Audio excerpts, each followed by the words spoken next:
Bueno, aceptando la invitación del Ludo de Trento, que aprovecho para decir que tiene por delante un futuro que es un verdadero desafío. Bueno, yo hago lo que puedo, pero el micrófono dará de sí lo que dé. Digo que aprovechando esta invitación, realmente el tema que me proponían y que vamos a desarrollar es un tema que todo el mundo tiene interés ahora mismo, porque cada vez se va viendo con más claridad que hay algo detrás, hay un plan establecido detrás de la famosa Agenda 2030 y la gente discute, debate sobre lo que es el nuevo orden mundial, en qué consiste y qué relación guarda ese nuevo orden con la famosa Agenda. Y desde luego la relación que guardan es estrechísima. De hecho, la Agenda es el programa, es la hoja de ruta que está pensada hace ya tiempo para cambiar radicalmente la sociedad, la civilización. Vamos a ver, hacer un recorrido histórico sobre el origen de la Carta. Primero la Carta de la Tierra, que es uno de los precedentes de la Agenda 2030, cómo ha venido desarrollándose, cómo ha venido afianzándose y cómo ha venido también extendiéndose. En un primer momento, los objetivos del milenio, que es como se llamaba aquel primer objetivo, aquel primer conjunto de objetivos que querían alcanzar, eran solo 8, y en cambio la Agenda 2030 tiene ya 17. No es muy distinto. En realidad, estos 17 objetivos no son más que un desarrollo de aquellos primeros 8 de los que voy a hablar también. Ante todo, algunas ideas claras como introducción. La Agenda 2030 es un producto absolutamente preparado, potenciado y dirigido desde las Naciones Unidas. Por supuesto, no les han faltado colaboradores de primer orden que han tenido un papel decisivo, tanto en los documentos que han ido redactando como en impulsar esta agenda. Quiero dejar claro lo de las Naciones Unidas porque, en primer lugar, esto que ya nos va a ir obligando a todos sigue el camino de todas las medidas de Naciones Unidas en lo que se refiere a ingeniería social. Decía Beigel, el biógrafo de Juan Pablo II, George Beigel, que Naciones Unidas, con todo el conglomerado que le rodea, las ONGs, las fundaciones, las instituciones públicas y privadas que lo apoyan, en realidad están consiguiendo de una manera nada democrática, a través de personas designadas, que no elegidas nunca, están consiguiendo implantar en las legislaciones nacionales toda una serie de medidas que, desde luego, de manera democrática, en las naciones en concreto, que se ven afectadas por ellas, no habrían conseguido introducir nunca. Esto es algo que primero creo que hay que dejar claro. Recomiendo la lectura de un libro de Margaret Peters,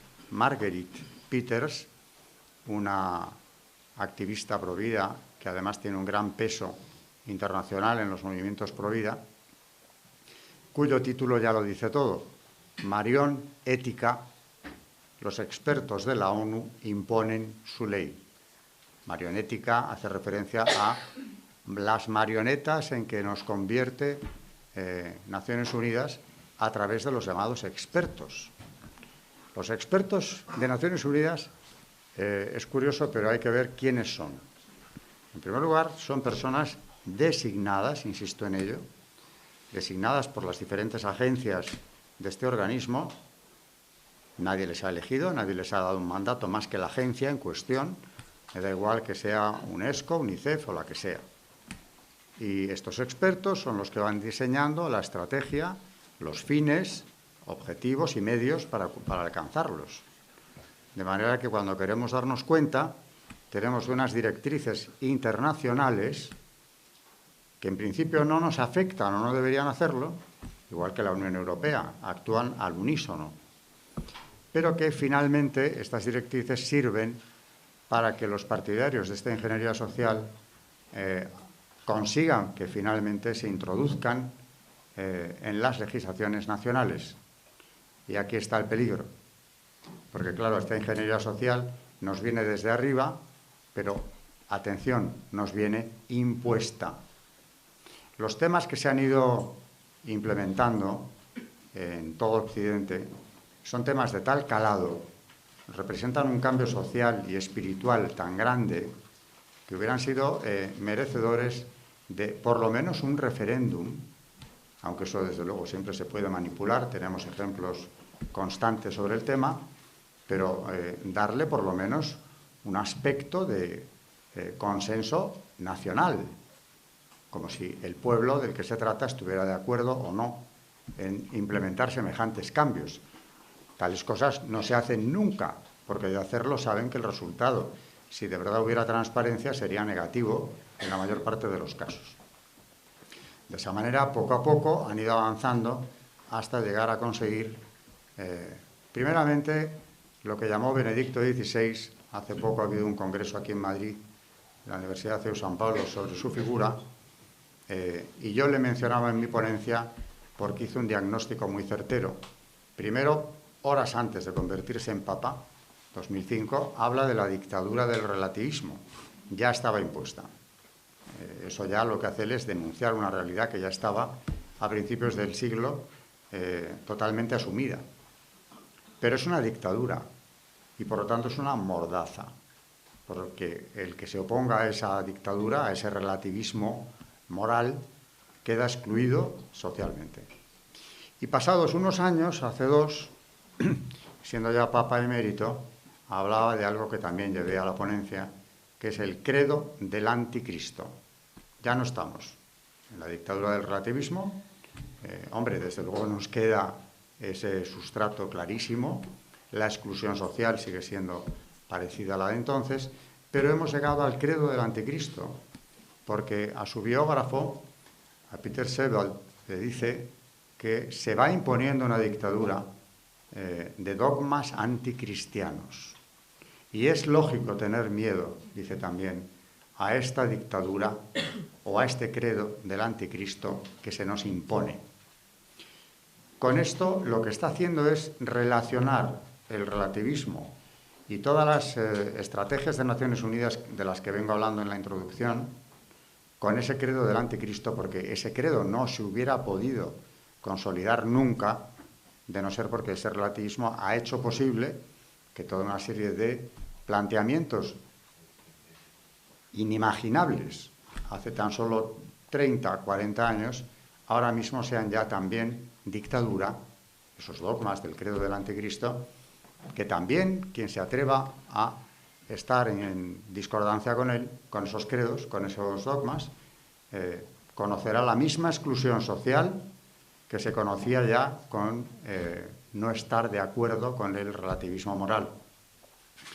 Decía Juan Pablo II en Centesimus Annus, quien se adhiere a la verdad ya no es fiable desde un punto de vista democrático, por entenderse que la verdad es algo que está sometido al consenso. Es decir, tiene que haber acuerdos, tiene que haber supuestamente acuerdos, no sabemos de quién, pero acuerdos, pero no puedes adherirte públicamente a la verdad, con mayúscula. Quien se adhiere a ella ya sabe a lo que se atiene. Ahora mismo, quien no profese los dogmas de este credo anticristiano también será marginado, perseguido y, en su caso, castigado, porque estamos en dictadura, no lo olvidemos. Y castigado no solo de una manera metafórica con la exclusión social, porque también se han inventado toda una serie de mecanismos para amordazar a quien denuncie estos dogmas a través de lo que llaman ahora, por ejemplo, en España, el delito de odio. Odio es todo. Si no estoy de acuerdo con cualquiera de estos dogmas, es que estoy odiando a alguien. Y además no se sostiene, filosóficamente hablando, de ninguna de las maneras. Yo puedo odiar, es un sentimiento que no puedo controlar en ocasiones, muy bajo, pero que no podría controlar a lo mejor. Mientras no exprese ese odio, mientras no agreda a nadie con ese odio, no se me podría castigar. Va contra el derecho penal. Bueno, pues ahora, delito de odio. ¿Y por qué he sido reo de ese delito? Pues porque he dicho o he proclamado la verdad, simplemente. Y si eso entra en colisión con los dogmas en cuestión, pues estoy odiando y merezco un castigo que puede llegar a las sanciones económicas e incluso a la prisión. Pero como poco, a la pérdida de una carrera profesional. Bueno, pues establecido esto, para hablar de la agenda en cuestión, de la que hemos venido a hablar hoy, resulta que hace unos pocos días el cardenal Miller, que fue prefecto para la Sagrada Congregación de Doctrina de la Fe desde 2012 a 2017, y ha estado en este congreso de la Universidad de San Pablo también el otro día, hizo unas declaraciones en septiembre a un medio alemán, la Agencia de Noticias Católica, que publica el debate hace bien poco, el 25 de septiembre de este mismo año. Simplemente el debate lo que hace es reproducir las declaraciones del cardenal Miller. El titular es impresionante, pero es que resume lo que está diciendo él. El diabólico nuevo orden mundial es una pesadilla hecha realidad. Lo ha resumido, desde luego, de manera admirable. Germánicamente, con el mínimo de palabras posible, ha dicho lo que es el nuevo orden mundial. Un nuevo orden diabólico que no deja de ser una pesadilla hecha realidad. Luego, algunas de las frases publicadas en estas declaraciones también son destacables porque resumen lo que voy a ir desarrollando y creo que nos conviene como introducción. El programa, dice el cardenal, de un nuevo orden mundial tiene su origen en un pensamiento diabólico, insiste en ello, destructivo y no teológico. Aquí está en sintonía con lo dicho por Benedicto XVI. Aparece la figura del demonio, otra vez. Sigue diciendo, y esto es interesante, volveré sobre ello, las élites financieras y políticas autoproclamadas, como he dicho, autoproclamadas, o designadas o autoproclamadas incluso, quedan como sujetos pensantes y controladores. Tiene el precio de despersonalizar a las masas. Ya no hay persona, no hay inmortalidad del alma. Esto implica la reducción del 99% de la población mundial a una biomasa astillada, a un material humano, a un grupo de consumidores. Es mucho más largo todo el artículo que recoge las declaraciones del cardenal, pero nos quedamos con estas ideas básicas. El nuevo orden es diabólico. Nos lo han impuesto unas élites autoproclamadas como autoridades. He hablado de Naciones Unidas, he mencionado de pasada a la Unión Europea, pero luego hay todo un conglomerado de instituciones o fundaciones, ONGs, públicas o privadas, que por supuesto han colaborado en esto. Por ejemplo, el Foro de Davos. El famoso Foro de Davos no tendría por qué tener ninguna autoridad para imponer políticas como esta, si no fuera la que les conceden los políticos o toda esta estructura que llamamos ahora la gobernanza mundial. Y sin embargo, ha tenido un papel decisivo en el desarrollo, la redacción y la implementación de la Agenda 2030 desde hace ya muchos años. Yo, cuando hablo de temas como este, creo que siempre es bueno, acabo de hacerlo, citar a la jerarquía eclesiástica. Cuanto más elevada, mejor, porque eso es el magisterio de la Iglesia, y suele ser muy clara cuando habla. Volviendo a Benedicto XVI y conectándolo con la Carta de la Tierra y con la Agenda 2030, en su encíclica Caritas in Veritate nos avisaba, diciendo, para no abrir la puerta a un peligroso poder universal de tipo monocrático, el gobierno de la globalización debe ser de tipo subsidiario, articulado en múltiples niveles y planos diversos que colaboren recíprocamente. Es decir, está avisándonos del peligro de un poder universal de tipo monocrático. Esto es el famoso gobierno mundial. Lo está diciendo claramente. No está disimulando demasiado el concepto. Hay que dar el aviso, que se respete el principio de subsidiariedad. Esto, haciendo una pequeña digresión histórica, me recuerda a los dos modelos de la construcción europea.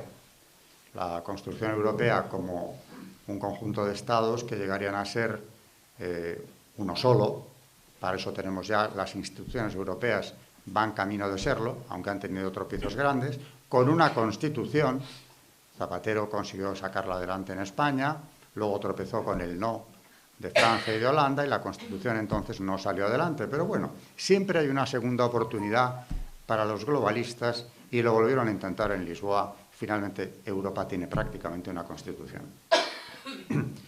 En ese modelo de construcción, creo que era mucho más acertada la postura del general de Gaulle, que defendía la Europa de las patrias. El término es muy descriptivo, porque lo que venía a decir es que colaboración sí, renuncia a la soberanía no, nunca, jamás, a ningún precio. Podemos acordar, podemos derribar fronteras económicas en algunos aspectos, colaborar siempre, Europa debe hacerlo. Ahora, renunciar a la propia identidad nacional, a la soberanía nacional, no de ningún modo. Y en esto estaba diciendo exactamente lo mismo que la Iglesia ha defendido y sigue defendiendo. El principio de subsidiariedad, como dice Benedicto XVI en Caritas in Veritate, debería ser intocable. No solo por un principio de libertad auténtica, sino también en orden a la eficacia. Terminando con la cita de Caritas in Veritate, decía: dicha autoridad deberá estar organizada de modo subsidiario y con división de poderes, tanto para no herir la libertad como para resultar concretamente eficaz. Seguimos con el magisterio pontificio, pero me voy a 1931. Pío XI. Pío XI ya entonces vislumbra con toda claridad y también no ahorra adjetivos que subrayen la gravedad de la situación, vislumbra ese dominio, ese gobierno mundial que puede tiranizar a toda la humanidad, ya en el año 31. Y en 40º año habla de un dominio ejercido de la manera más tiránica por aquellos que, teniendo en sus manos el dinero y dominando sobre él, se apoderan también de las finanzas y señorean sobre el crédito, y por esta razón administran, diríase, la sangre de la que vive toda la economía, y tienen en sus manos así como el alma de la misma, de tal modo que nadie puede ni aún respirar contra su voluntad. Unas líneas más adelante dice: se entabla luego el rudo combate para adueñarse del poder público. No vayamos a pensar que quieren únicamente absorber todo el movimiento económico hasta que no se pueda respirar si ellos no lo autorizan. Quieren el poder público, quieren algo más que el control económico. Esto tampoco era nada nuevo, y aquí me voy a ir del magisterio, aunque volveré sobre él, a unas declaraciones o a un escrito del fundador de los Illuminati de Baviera, que no son ningún mito histórico, sino que por supuesto es una orden, se llamaban a sí mismos, fundada por un profesor universitario, Adam Weishaupt, de la Universidad de Ingolstadt, en Baviera. En 1777, él se había iniciado en la logia muniquesa a la prudencia, funda los Illuminati y pretendía nada menos que controlar a toda la masonería europea bajo el mandato de la orden. Es una orden de signo luciferino. Adam Weishaupt escribe: es preciso establecer un régimen de dominación universal, una forma de gobierno que se extienda por todo el planeta. es preciso conjuntar una legión de hombres infatigables en torno a las potencias de la tierra para que extiendan por todas partes su labor siguiendo el plan de la orden, a saber, la desaparición de las soberanías nacionales, lo está diciendo también con toda claridad. Un nuevo orden sin raíces cristianas, por supuesto, como el actual. Aparte de que él es de origen judío y, por supuesto, su pertenencia a la masonería, aunque hubiera sido un alemán católico, pues ya le aleja por completo de esas raíces cristianas.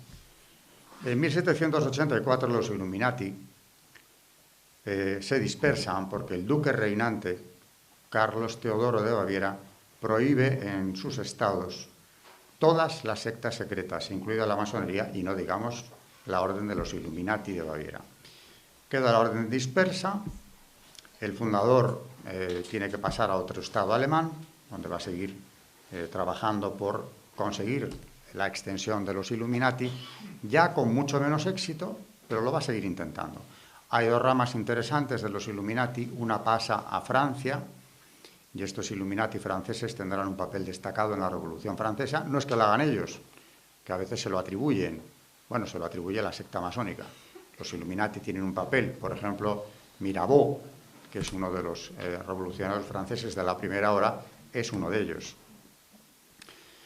Pero con toda la importancia de la Revolución Francesa y la que ellos tuvieron en este proceso, si nos vamos a la actualidad, tiene más trascendencia el paso de otra rama de los Illuminati hasta los Estados Unidos.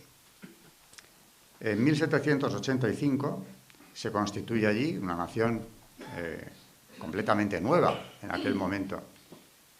Precisamente allí se constituye en Nueva York la Logia Colombia de la Orden de los Illuminati. Es decir, tenemos ya masonería Illuminati, o mejor dicho, una orden que transmite, según ellos, una iluminación superior a la masonería normal, digamos, la regular o la irregular. Ellos se supone que están por encima.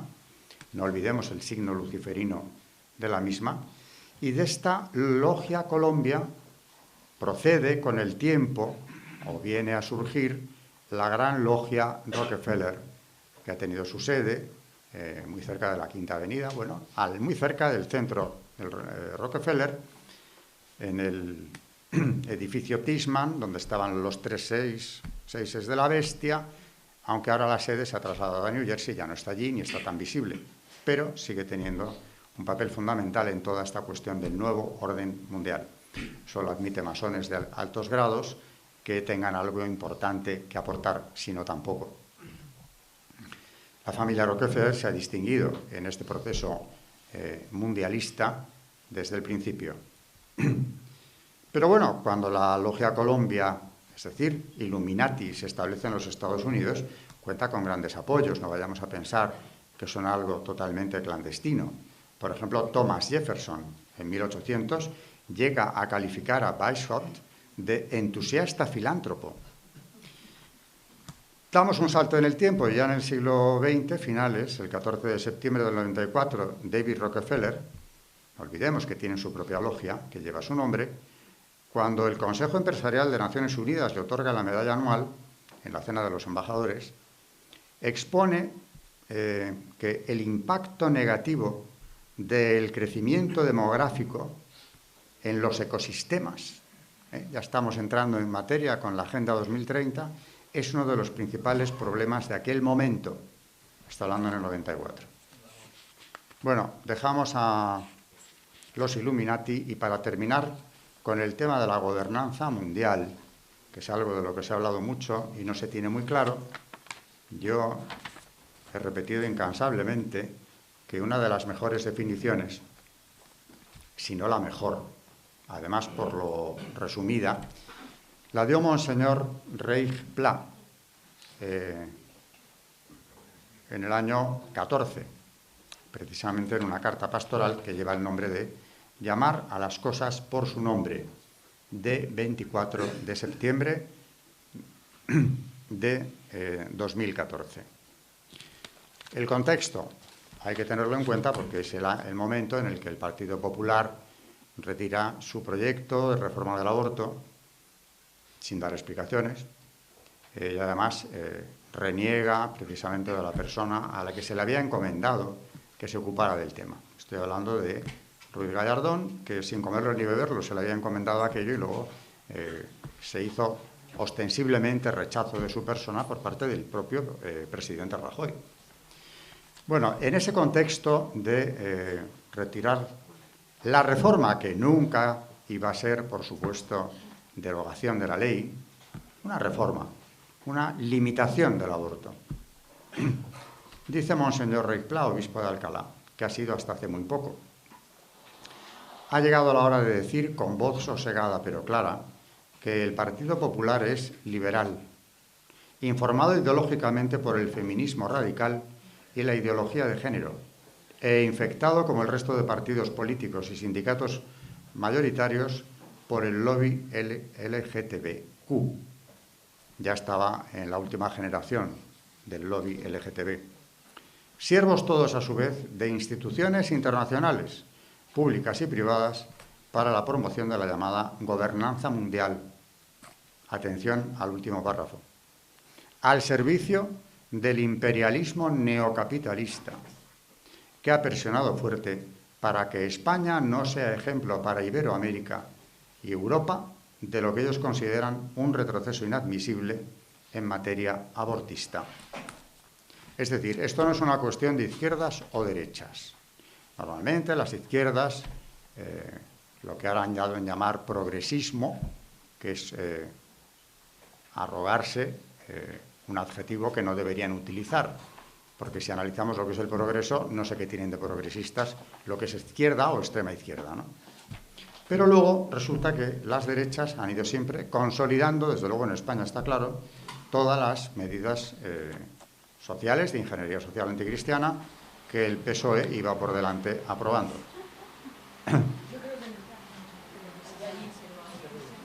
Eso ya es lo que me faltaba a mí.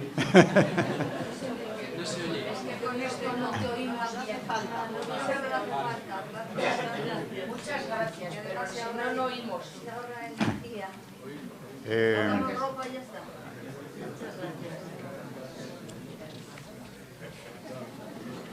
Bueno, decía que no es una cuestión de izquierdas ni de derechas. La gobernanza mundial, como dice Monseñor Rey Pla, como ya advirtió en el año 31 el Papa Pío XI, es una cuestión de un imperialismo neocapitalista, como decía él, y ahí las ideologías tienen bastante poco que ver. Y si no, que se lo pregunten al fundador y director del Foro de Davos, o a todos los personajes que se reúnen en este foro anualmente. Dicho esto, la Agenda 2030 es el instrumento que necesitaban estos agentes del nuevo orden para poner en marcha la gran reforma, lo que ahora llaman el gran reseteo, sobre todo a partir de la llamada pandemia de COVID, que, claro, ha sido el disparadero para empezar a implementar estas medidas ya aceleradamente. Luego hablaré de algunas de las medidas de la agenda, que han ido creciendo, como decía, con el tiempo. Bueno, vuelvo a subrayar que sin la labor de las Naciones Unidas no estaríamos hablando de la agenda, ni mucho menos de todo lo que trae detrás. Pero entre medias hay mucho más que hablar de Naciones Unidas en relación con esta agenda. Yo, como precedente, para poder ir entendiendo de qué se trata, pondría el informe Kissinger. Es decir, que me voy al año 1974 a este informe que lleva el nombre del secretario de Estado, superviviente a todas las crisis y a todos los problemas. Bueno, no es que sea masón, como dice una de las oyentes, sino que ha intervenido en la creación o mantenimiento de todas las organizaciones pantalla de la masonería, sin excepción alguna.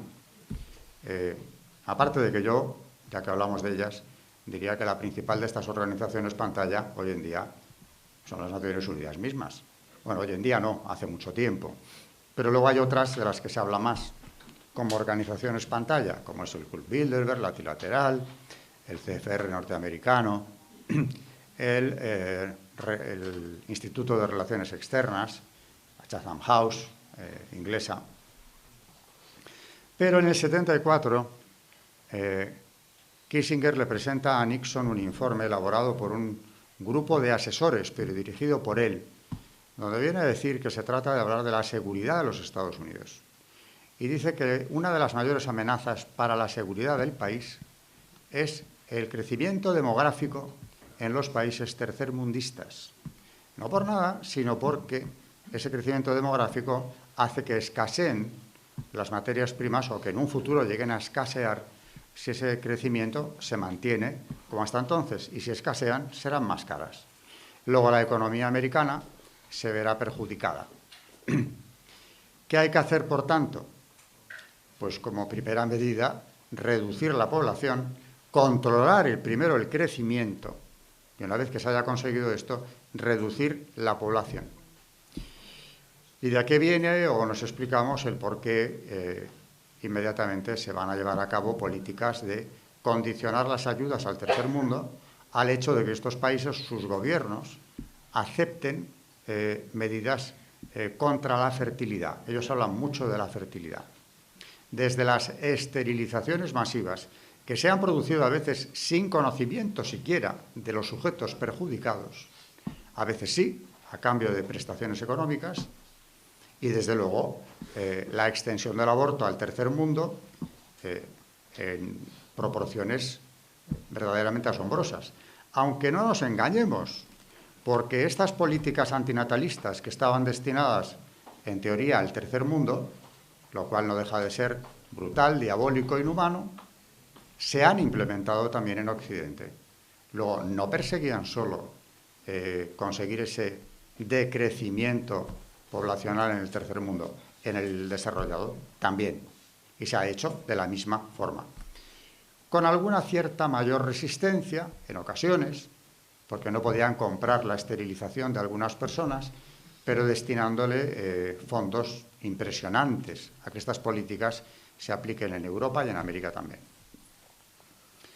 Dicho esto, partimos de un concepto para entender todo esto, que sería el principal a tener en cuenta. Los agentes del nuevo orden son malthusianos, es decir, participan de la visión de Malthus, que ya decía a finales del siglo XVIII que el planeta llegaría a un momento en el que no podría sostener el crecimiento demográfico por falta de recursos. Por cierto, que él daba la fecha ya del colapso total hacia 1880, que sepamos no se produjo. Ha pasado más de un siglo, vamos para siglo y medio, y no se ha producido el colapso. También es verdad que se han empleado a fondo en que la natalidad se desplomara, a pesar de que en estos años transcurridos desde que él escribió sus ideas, la mortandad infantil ha decrecido, gracias a Dios, exponencialmente también, que antes era un factor a tener en cuenta, pero claro, es que lo que ha ido geométricamente en una dimensión inconcebible es el ataque a la fertilidad. Solamente el aborto, ya solamente él, consigue que la tasa de reproducción se desplome. Eso lo dijo Kissinger también, lo sabía muy bien. Y es curioso que cuando ya se ha aprobado el uso de anticonceptivos, en Francia fue en 1967, no pensemos que antes, era ilegal. La esterilización se consideraba y se castigaba como automutilación punible. Bueno, a pesar de toda esa aprobación de anticonceptivos, lo que de verdad ha conseguido que se desplome la población, el crecimiento, es el aborto. De ahí el apoyo incondicional, permanente, que ha alcanzado siempre. Bueno, la agenda, entrando ya en materia, parte de una de las cumbres de Naciones Unidas, luego citaré algunas de las más importantes, pero si hablamos de ingeniería social anticristiana, tenemos como punto de partida, sobre todo, la cumbre de Río, o también llamada cumbre de la Tierra. Aquí el objetivo se supone que era preservar el medio ambiente, el equilibrio ecológico del planeta, la biodiversidad, etcétera, etcétera. Todo ello por supuesto, muy encomiable. Y además, desde la óptica cristiana, por supuesto, es algo que tenemos que hacer. ¿Cuál es el matiz que introducen ellos? Lo vamos a ver enseguida. Que el hombre pasa de ser el rey de la creación, a quien Dios pone en el centro, porque le ha entregado todo lo creado, para que disponga de ello, lo cuide también, es el jardín que tiene que cuidar, pero suyo. Y aquí, en contra del Génesis, nos encontramos con una visión en la que el hombre puede llegar a ser incluso la plaga del planeta Tierra. Le pertenece al planeta. Lo que hay que preservar es el planeta. Es decir, el hombre pasa a estar supeditado, pasa a ocupar un segundo o tercer plano en esa relación jerárquica en relación con la Tierra. Y la Tierra adquiere una personalidad, es la Madre Tierra, es la Pachamama, es la Gaia, que está por encima del hombre, implícitamente, porque estos documentos siempre se suelen redactar con mucho cuidado. Bueno, la Cumbre de la Tierra es del año 92 y tiene dos documentos finales, que son la Declaración y el Programa de Acción, que se llamó también Agenda 21. Ya tenemos la palabra agenda y tenemos un número detrás. En este caso, el 21 se refiere al siglo en el que tenían que alcanzarse los objetivos de esta agenda, el nuestro, el 21. En él se hablaba ya de imposición de metas demográficas. Curioso. O sea que mucha ecología, pero queda claro que ellos relacionan la demografía, el crecimiento demográfico, con la conservación del planeta y el cuidado del equilibrio ecológico. Y también hablaban ya desde el principio de la imposición de la perspectiva de género. Es la ideología de género.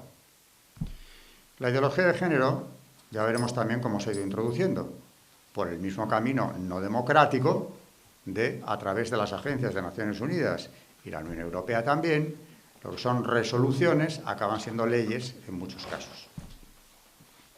La primera versión de la Carta se redactó en 1997. Estoy hablando de la Carta de la Tierra, que aspiraba a ser una nueva constitución mundial. En realidad, casi, y sin casi, una nueva religión mundial. ¿Quién redacta la Carta? Bueno, uno de los principales redactores de la misma, porque la dirige la redacción, es Gorbachov, que aparte de haber sido el último presidente de la Unión Soviética, ha tenido luego un papel destacadísimo en la deriva, extraviada por supuesto, de Occidente por esta militancia en lo ecológico entendido como panteísmo. Es el principal redactor. Pero no es el único, porque realmente la carta se va a ir redactando en las reuniones del Consejo de la Tierra, porque se llega a crear un Consejo de la Tierra. Este Consejo de la Tierra también interesa saber quién lo presidía, que es Maurice Strong.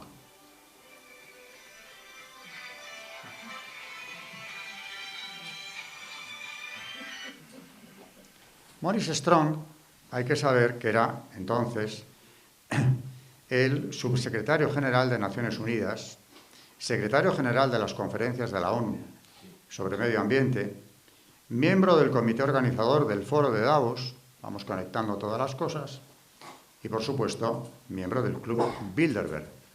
Es decir, que Maurice Strong tiene una proyección internacional verdaderamente importante, más o menos visible, pero verdaderamente importante. Desde el cargo oficial de ser subsecretario de Naciones Unidas hasta el ya más encubierto, en aquella época sobre todo, de ser miembro del Club Bilderberg. Pero aparte de que el Consejo de la Tierra se implicara y fuera el organismo anfitrión para la redacción de la Carta, también en la redacción de la misma intervienen, y esto no deja de tener su importancia, los representantes de las delegaciones ante Naciones Unidas de Brasil, que era el país donde se había convocado la cumbre de Río, y de los Estados Unidos. Pero aparte de estas delegaciones, también interviene en la redacción, como no, la Fundación Rockefeller y la International Planet Parenthood. Señores, yo creo que con esta referencia nos basta y sobra para entender qué es lo que se buscaba desde un primer momento, cuando ya se estaba redactando la famosa Carta de la Tierra. Llegaremos a ver cosas más escandalosas en relación con Planned Parenthood, pero ya estaba en la redacción. Bueno, la carta, según Gorbachev, tenía una trascendencia decisiva, histórica. No era una mera directriz ecologista. Esto no está en la carta, pero lo dice él. Necesitamos encontrar un nuevo paradigma que reemplace los vagos conceptos antropológicos. Estos nuevos conceptos deberán aplicarse a todo el sistema de ideas, a la moral, la ética, y constituirán un nuevo modo de vida. El mecanismo que usaremos será el reemplazo de los 10 mandamientos por los principios contenidos en esta Carta o Constitución de la Tierra. Bueno, entre los principios generales de aquel primer documento de la Agenda 21, tenemos, por ejemplo, en el principio número 7, adoptar patrones de producción, consumo y reproducción que salvaguarden las capacidades de la Tierra. Reproducción, naturalmente, es la reproducción humana. Estamos vinculando siempre la reproducción humana con la salvación del planeta. Los derechos humanos, el bienestar comunitario, todo esto depende de la reproducción humana en buena medida. Por otro lado, parece como que no habría sido suficiente con la Carta de la Tierra, que naturalmente va a gozar de todo el apoyo de Naciones Unidas. Es más, recibe un culto público, se escribe sobre papiro, se le construye el Arca de la Esperanza, que es un remedo del Arca de la Alianza, en maderas nobles, decoradas con escenas panteístas. Fue llevada en procesión hasta la sede de Naciones Unidas. El secretario general ordenó que fuera trasladada a Johannesburgo para que presidiera la cumbre de 2002, iluminando a los asistentes. Es decir, que tiene capacidad de iluminar la carta. Naturalmente que se le ha dado, como digo, un envoltorio religioso. Pero como no parecía que esto fuera suficiente, la Carta de la Tierra, como digo, es un documento panteísta, principalmente, aunque está redactado con un cuidado exquisito, y personas bien pensantes, católicos comprometidos, miembros de la jerarquía más elevada, han llegado a ver en ella pues, algo perfectamente compatible con la defensa de la ecología que el cristianismo ha hecho y hace. No lo es, a poco que estudiemos un poco a fondo la carta en cuestión. Pero creo que para que se pueda hablar de ella con mayor conocimiento de causa, hay que ver todo lo que viene detrás y todo lo que lleva consigo también.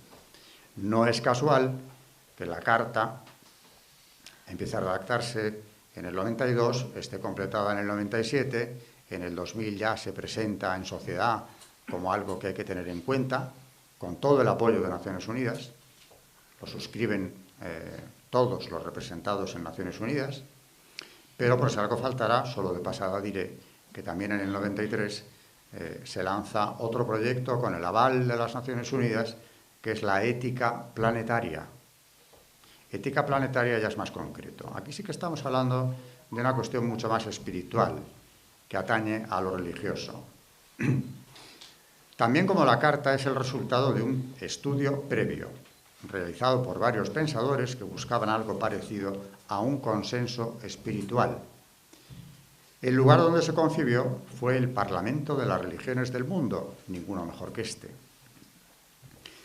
Este Parlamento tiene un antecedente ya en el siglo XIX, pero aquí en el 93 se convoca en el lugar donde estaba el otro, en Chicago, el Parlamento de las Religiones del Mundo, y su principal autor es un sacerdote católico heterodoxo a quien la Santa Sede había prohibido la enseñanza de la teología católica, que es Hans King. Personaje interesantísimo, desde luego recuerda a Lutero en más de un aspecto, entre otros su rechazo, por no decir odio visceral a la figura del Papa. Y en 1995 es él quien preside la Fundación por una Ética Mundial. El mismo King define la ética planetaria como una síntesis superadora de todas las religiones del mundo. Es decir, que un sacerdote católico piensa que también el cristianismo tiene que ser superado para llegar a esa síntesis que consiga lograr esa convivencia universal. De manera que lo que queda claro entre la Carta de la Tierra y la ética planetaria, que, insisto, tiene el aval de las Naciones Unidas también y nace en la misma década, es que hay que cambiar los planteamientos espirituales, éticos, etc. Y como decía, un gran maestro en cuanto al globalismo, que es el tristemente desaparecido sacerdote argentino, don Juan Claudio Sanauja, la desaparición de la Iglesia Católica era una condición imprescindible para que el nuevo orden pudiera implantarse a nivel mundial, porque ya era el único escollo que se encontraba para poderlo hacer. ¿Por qué? Vamos a ver por qué. Y los motivos no son menores o de matiz, sino verdaderamente graves. Después de la Carta de la Tierra, y ya en la estela de la Carta de la Tierra y de la Cumbre de Río, van a venir otras cumbres de Naciones Unidas también, que naturalmente lo que buscan es poder darle un desarrollo a la agenda que se llamó Agenda 21 y que hoy conocemos como Agenda 2030, aunque ha ido creciendo mucho. Cumbres que yo destacaría, de Naciones Unidas siempre, claro.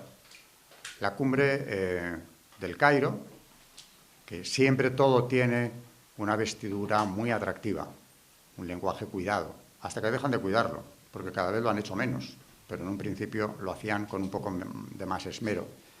La cumbre del Cairo es la cumbre de población y desarrollo.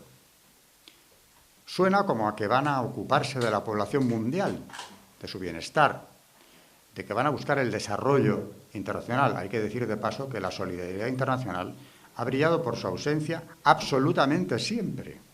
Los acuerdos que han tomado las potencias del G8, por ejemplo, para ayudar al tercer mundo, destinando una parte del Producto Interior Bruto de estos países a grandes ayudas a los países subdesarrollados, no se han entregado jamás.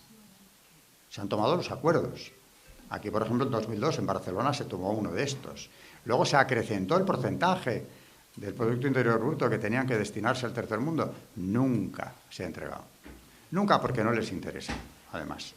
O sea, que hay un grado de hipocresía importante. Bueno, la Cumbre de Desarrollo y Población del Cairo, en realidad, tenía un objetivo muy distinto a la mejora de la calidad de vida o del desarrollo económico de países que lo necesitaban. La Cumbre del Cairo se convoca con un objetivo prioritario, que es empezar a implementar, consagrar definitivamente los llamados nuevos derechos. Atención al término, nuevos derechos. De ellos habló también Benedicto XVI en 2012 en el discurso al cuerpo diplomático acreditado ante la Santa Sede, cuando decía que uno de los peores, si no el peor ataque contra la libertad religiosa era la introducción de esos llamados nuevos, falsos derechos. Porque él los definía como, lejos de ser derechos humanos, como simplemente la expresión de deseos egoístas que carecen de fundamento en la auténtica naturaleza humana. Es otra definición buenísima de los nuevos derechos, muy breve, muy clara. Bueno, los nuevos derechos son sobre todo, como no, sexuales y reproductivos. ¿Qué nos dice? Que esto está en todas las redacciones de las agendas que han ido sucediéndose. Pues naturalmente que las personas, y subrayan la mujer, porque se ocupa mucho de la salud reproductiva, y cuando hacen esto se están ocupando de la salud reproductiva de la mujer. La salud reproductiva incluye el aborto, porque partimos de una base, y es que uno de los nuevos derechos es el que tiene la mujer a disfrutar plenamente de su sexualidad sin por eso abrirse a la vida. evitando la reproducción. Luego podrá reproducirse o no. Eso es una cuestión personal, pero aquí ya hay una desvinculación clarísima, que se recoge por escrito, entre sexualidad humana y reproducción. Son dos cosas completamente distintas. La sexualidad por sí misma es un bien de tal entidad que sin abrirse a la vida es un derecho humano y que hay que defender en el caso de la mujer. El derecho al aborto, por supuesto, está entre los sexuales y reproductivos desde el primer momento, porque la mujer tiene también derecho a lo que llaman el aborto seguro. Aquí, naturalmente, distorsionaron las cifras de mujeres que morían todos los años por abortar de manera ilegal, cuando no estaba legalizado el aborto, clandestinamente. Recomiendo ver la película El grito silencioso, donde se ve perfectamente cómo se llegó a la famosa sentencia derogada felizmente el día del Sagrado Corazón de este mismo año por la Corte Suprema de los Estados Unidos. Fue una manipulación, como todo lo que estamos viendo hoy, ¿no?, de muy pocas personas que decidieron, entre otras cosas, disparar arbitrariamente y sin ninguna base las cifras de mujeres muertas en abortos. Luego lo comentaban entre risotadas, porque naturalmente se les había ocurrido a ellos dos solos. Bueno, pues con lo del aborto seguro han tenido el argumento para irlo legalizando país tras país. Hay que decir que para el año 94, que es cuando la cumbre del Cairo tiene lugar, ya el aborto en Occidente prácticamente estaba generalizado. En Francia fue el 74, con la ministra Simone Veil. Tristemente lleva su nombre, tristemente para ella, supongo. El nombre de la ley Veil, es la ley del aborto en Francia. Ley en la que tuvo parte principalísima uno de sus asesores, Pierre Simon, médico francés abortista, que por cierto fue gran maestro de la Gran Logia de Francia, y se jactaba de que había sido la ley Veil una victoria de la masonería sobre el pensamiento judeo-cristiano. Ya se había legalizado en todas partes, por supuesto en España, en Estados Unidos, a través de esta trampa de la sentencia que acabo de mencionar, pero sin embargo le faltaba un respaldo último, que era el reconocimiento del aborto como derecho. Es decir, el aborto sin restricciones. Este era el programa del presidente Clinton, porque en la cumbre del Cairo la administración americana se implicó a fondo. Los objetivos oficiales de la Agenda 2030 hoy en día son, cuando dice uno de ellos, el primero, el final de la pobreza. ¿En qué están pensando? Reducción de la población. Hambre cero. ¿En qué están pensando? Monopolio de los alimentos. Salud y bienestar. Naturalmente, el aborto y los derechos sexuales y reproductivos. Educación de calidad, adoctrinamiento. En el caso de España tenemos la Ley de Memoria Democrática, que claramente es un ejemplo, ¿no?, de cómo va a ser la educación de calidad. Igualdad de género es el quinto de los objetivos.